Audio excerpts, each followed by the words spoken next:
ओम नमो भगवते वासुदेवाय। श्रद्धालु भक्तों, श्रीमद्भागवत महापुराण के दशम स्कंद के पूर्वार्ध के 30वां अध्याय के अंतर्गत श्री कृष्ण के विरह में गोपियों की दशा का प्रस्तुतिकरण करूंगा। इसके पहले 29वां अध्याय समाप्त हो चुका है। जहां तक आप कथा श्रवण कर चुके हैं उसके आगे का प्रस्तुतिकरण करता हूं। श्री सुखदेव जी कहते हैं, परीक्षित, भगवान सहसा अंतर ध्यान हो गए। उन्हें न देखकर ब्रज युवतियों की वैसी ही दशा हो गई जैसे युद्धपति गजराज के बिना हथिनियों की होती है। उनका हृदय विरह की ज्वाला से जलने लगा। भगवान श्री कृष्ण की मदोन्मत्त गजराज की सी चाल, प्रेम भरी मुस्कान, विलास भरी चितवन, मनोहर प्रेमालाप, भिन्न भिन्न प्रकार की लीलाओं तथा श्रृंगार रस की भंगियों के ने लीलाओं तथा श्रृंगार रस की भावभंगियों ने उनके चित्त को चुरा लिया था।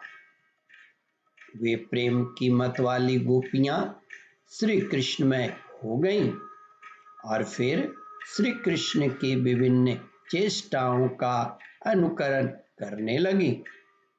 अपने प्रियतम श्री कृष्ण की चाल ढाल, हास विलास और चितवन बोलन आदि में श्री कृष्ण की प्यारी गोपियां उनके समान ही बन गईं।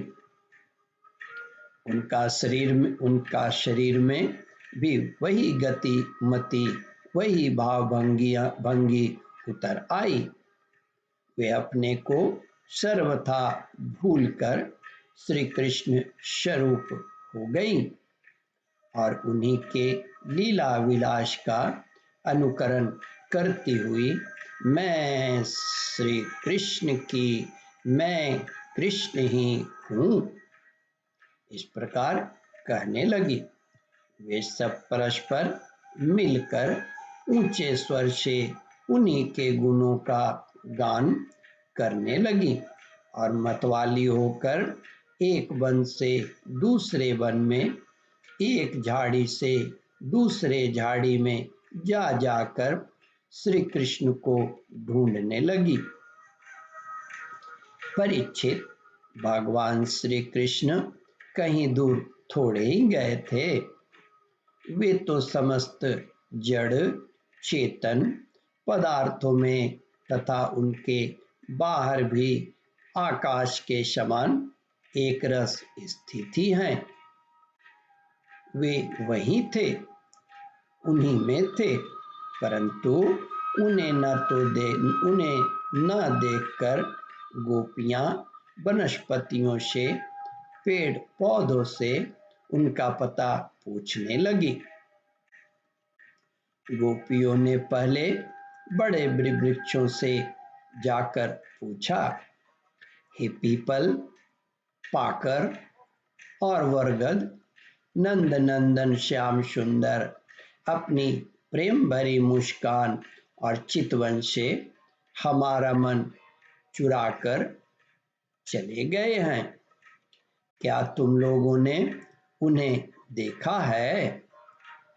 कुरवक, अशोक, नाग, नागकेशर, पुन्नग और चंपा बलराम जी के छोटे भाई, जिनकी मुस्कान मात्र से बड़ी बड़ी माननियों का मान मर्दन हो जाता है, इधर आए थे क्या? अब उन्होंने स्त्री जाति के पौधों से कहा, बहन तुलसी, तुम्हारा हृदय तो बड़ा कोमल है। तुम तो सभी लोगों का कल्याण चाहती हो। भगवान के चरणों में तुम्हारा प्रेम तो है ही, वे भी तुमसे प्यार करते हैं। तभी तो भौरों के मंडराते रहने पर भी वे तुम्हारी माला नहीं उतारते, सर्वदा पहने रहते हैं। क्या तुमने अपने परम प्रियतम श्याम सुंदर को देखा है? प्यारी मालती, मल्लिके, जाति और जूही, तुम लोगों ने कदाचित हमारे प्यारे माधव को देखा होगा। क्या वे अपने कोमल करों से स्पर्श करके तुम्हें आनंदित करते हुए इधर से गए हैं? ओम परमात्मने नमः। श्रद्धालु भक्तों, इस कथा को ध्यान पूर्वक श्रवण, मनन और इसका चिंतन करें। इस कथामृत का रसास्वादन अपने बंधु बांधवों को भी करावे। इस वीडियो को शेयर और सब्सक्राइब करें। ओम परमात्मने नमः।